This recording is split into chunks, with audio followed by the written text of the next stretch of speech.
giờ bé tụ vào lưới nó chè bé so nó chỏ theo nó chỉ theo hậu đề nữa đề theo tiền nó chỏ nữa ít thông đề theo bé họ tạm bảo nó nữa lưỡi dây nó ít cày thế ít cày như thế nữa nhờ tí là muộn thà nhân nó thằng này gọi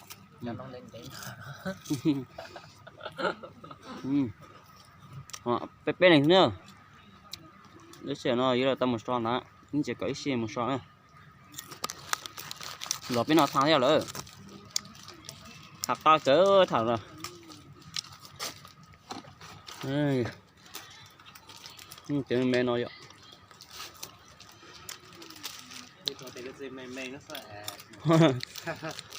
biết gì là uống tê nước mê mê nó thôi tôi biết chiều cho em tao biết chiều mà đi mùa lần chiều lo rõ uống á rồi biết thấy chưa để tính cho thằng nó đấy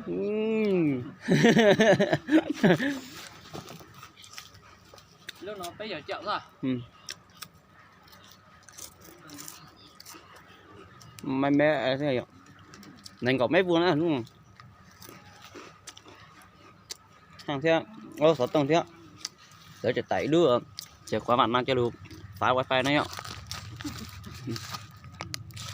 nếu sẽ nó so tiền bé hiện toàn cày tôi tại bé chỉ nọt thang nó toàn cày nữa cả hình ơ thằng này từ nhỏ rồi biết nào thằng thế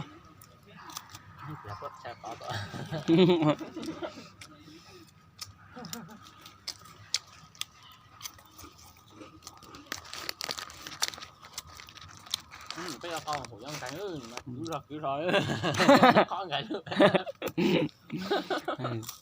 lặp lại nó con cái nữa nó cái cứ ta nhờ cứ tôi gây cho đó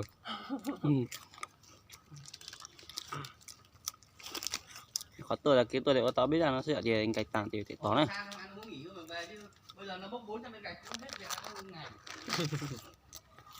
Xe 400 viên bốc 100 đổ đây nó bắt đi mua ít rạch thép đi. Hả? Rạch thép 2 lý ấy, để bột cái ngoái này. Mua gì? Một thép để buộc pro. Mua thép to cháu nhỏ. 2 ly thôi. 2 ly thôi. Để cháu cắt luôn.